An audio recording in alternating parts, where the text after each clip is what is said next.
আসসালামু আলাইকুম, ওয়েলকাম করছি আমি আব্দুল কাদির আমার ফেসবুক পেজ এবং ইউটিউব চ্যানেল থেকে। এই ভিডিওতে আমি আলোচনা করার চেষ্টা করব বাংলাদেশ দল টি-20 বিশ্বকাপের জন্য 15তম সদস্য হিসেবে ঠিক কাকে বিবেচনা করতে পারে এই বিষয়টা নিয়ে। এইখানটায় বেশ কয়েকজন ক্রিকেটারের নাম আসে। যখন আপনি যদি দেখেন মোহাম্মদ সাইফুদ্দিনকে যখন অন্তর্ভুক্ত করা হবে কি হবে না এরকম একটা ধোলা চলেছিল, তখন আলোচনায় হাসান মাহমুদ এবং তানজিম হাসান সাকিব ছিল। কিন্তু এই মুহূর্তে যেহেতু সাইফুদ্দিন আমাদের স্কোয়াডে যুক্ত হয়ে যাবেন এইরকম একটা সম্ভাবনা তৈরি হয়েছে, ঠিক তখনই এইটা অন্তত ক্লিয়ার যে সেখানটায় আর নতুন কোনো পেসার আমরা নিচ্ছি না। অপরদিকে আপনি যদি ওপেনিং স্লটের দিকে তাকান, সেখানটায় তানজিদ হাসান তামিমের সাথে লিটন কুমার দাস, সৌম্য সরকার থাকবেন। সেখানটায় আমাদের কোনো অকেশনাল বা একজন এক্সট্রা ওপেনার দরকার নেই, যেহেতু অলরেডি আমার দলে 3টে ওপেনার আছে।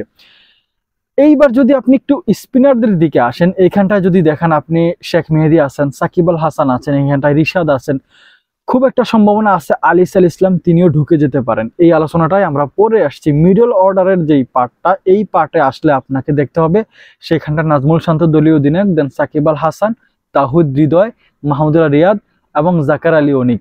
এই যে 5-6 জন মিডল অর্ডার ব্যাটসম্যান আছে, এরা প্রত্যেকেই কিন্তু মূল একাদশে খেলা ডিজার্ভ করে। তার মানে এরা যারাই আছে না কেন, এদেরকে আপনি মূল একাদশে খেলাইতে পারেন বা খেলানোর মতন সেই রকম এবিলিটি তাদের আছে, বা প্রত্যেকটা ম্যাচে এরা খেলবে এরকম একটা সম্ভাবনা কিন্তু আছে।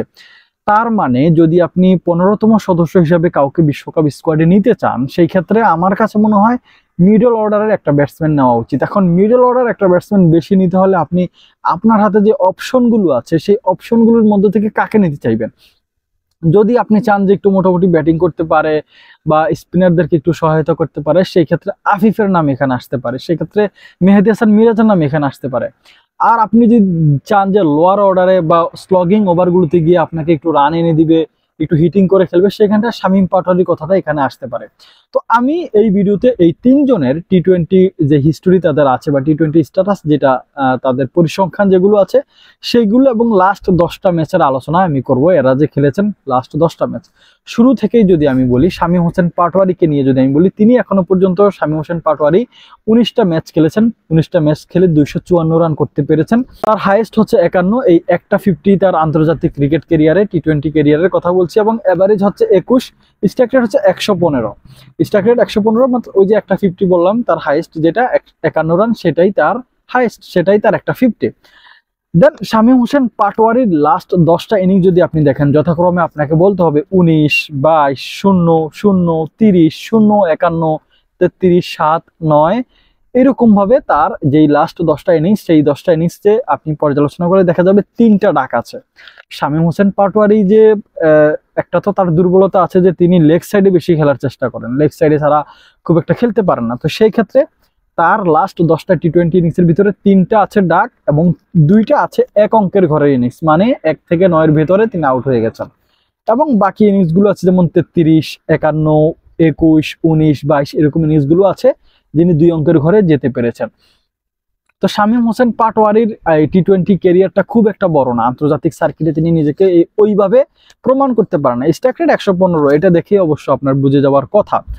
বিবেচনা তো আপনার হাতে, আপনি আসলে কাকে চাইবেন সেটা তো কমেন্ট বক্সে আপনি আমাদেরকে জানাবেন। দেখেন, আমরা যদি মেহেদী হাসান মিরাজের কথা বলি, মেহেদী হাসান মিরাজের আন্তর্জাতিক ক্রিকেট ক্যারিয়ারে অনেক বছর কাটিয়ে ফেললেও টি-20 ক্যারিয়ারটা তার খুব একটা সমৃদ্ধ না। টি-20 ক্যারিয়ারে তিনি খুব একটা ভালো খেলতে পারেন না বা খুব একটা সুযোগও তিনি পান না। এখনো পর্যন্ত মাত্র 25টা ম্যাচ খেলতে পেরেছেন, রান করতে পেরেছেন 248। শামীম হোসেন পাটোয়ারির থেকেও কিন্তু কম রান, তার হাইয়েস্ট রান হচ্ছে 46, এভারেজ হচ্ছে 15। মেহেদী হাসান মিরাজের টি-20 ইন্টারন্যাশনাল ক্রিকেটে এভারেজ হচ্ছে 15, হাইয়েস্ট হচ্ছে 46 এবং স্ট্রাইক রেট হচ্ছে 118। শামীম হোসেন পাটোয়ারির থেকে একটু বেশি, 118 স্ট্রাইক রেটে ব্যাটিং করেন মেহেদী হাসান মিরাজ। মেহেদী হাসান মিরাজও বোলিংও করতে পারেন। তার বোলিংটা যদি আমি ওইভাবে যদি আলোচনা না করি, সর্বশেষ যে 7-8টা ম্যাচ খেলেছেন মেহেদী হাসান মিরাজ, সেখান থেকে 2টা ম্যাচে তিনি ম্যান অফ দ্য ম্যাচ হয়েছেন, এবং ইংল্যান্ডের বিপক্ষে আমার যতদূর মনে পড়ে তিনি একটা ম্যাচে একাই 4টা উইকেট পেয়েছেন এবং 4টা উইকেট পেয়ে তিনি সেখানটায় ম্যাচটা জিতিয়ে দিয়েছেন বাংলাদেশকে।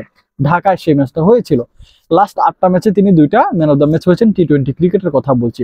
তো মেহেদী হাসান মিরাজের লাস্ট 10টা ইনিংস যদি দেখেন টি-20 ক্রিকেটে, সেখানটা দেখা যাবে 46, 10, 5, 11, 20, 0, 4, 0, 4, 0, এরকম 3টা আছে ডাক, 3টা আছে এক অঙ্কের স্কোর, এবং 11, 20, 44 এগুলো হচ্ছে বড় স্কোর। তার মানে মেহেদী হাসান মিরাজের লাস্ট 10টা টি20 ইনিংস খুব একটা সমৃদ্ধ সেটা বলা যাবে না, খুব একটা ভালো তিনি করতে পেরেছেন সেটা বলা যাবে না। 25টা ম্যাচে মিলিয়ে তিনি অংশগ্রহণ করেছেন, ব্যাটিং যত ম্যাচই ব্যাটিং করেছেন 246 রানে বেশি করতে পারেননি, স্ট্রাইক রেটটা মাত্র 118।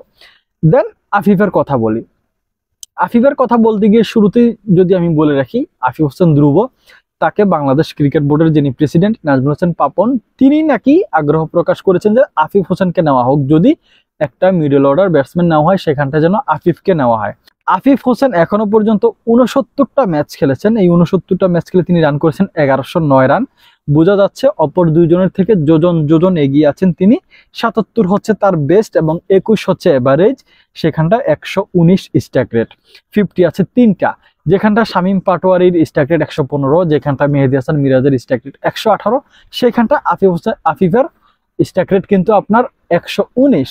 যেখানটা শামীম পাটোয়ারির এভারেজ হচ্ছে 21, সেই মেহেদী হাসান মিরাজের এভারেজ হচ্ছে 15 এবং আফিফের এভারেজ কিন্তু 21। আবার যদি আপনি দেখেন আফিফের 50 হচ্ছে 3টা, মেহেদী হাসান মিরাজের কোনো 50 নেই, শামীম হোসেন পাটোয়ারির একটা 50। রানের দিক থেকে যদি বলেন আফিফ সবার থেকে এগিয়ে গেছেন, অপর দুইজন 300 রানও করতে পারেননি, আফিফ সেখানটা 1100+ রান করেছেন।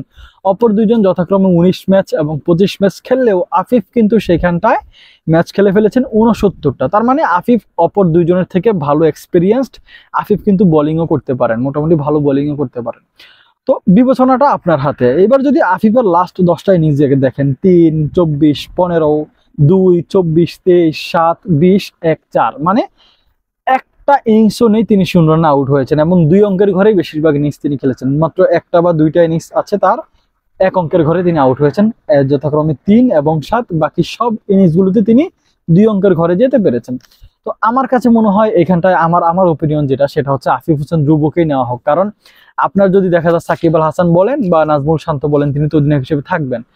জাকার আলী অনিক বা মাহমুদুল্লাহ রিয়াদ বা তাহিদ হৃদয়, এদের মধ্য থেকে কারো যদি কনকাশন সাবের দরকার হয় সেখানটায় আমরা আফিফকে খেলাতে পারবো।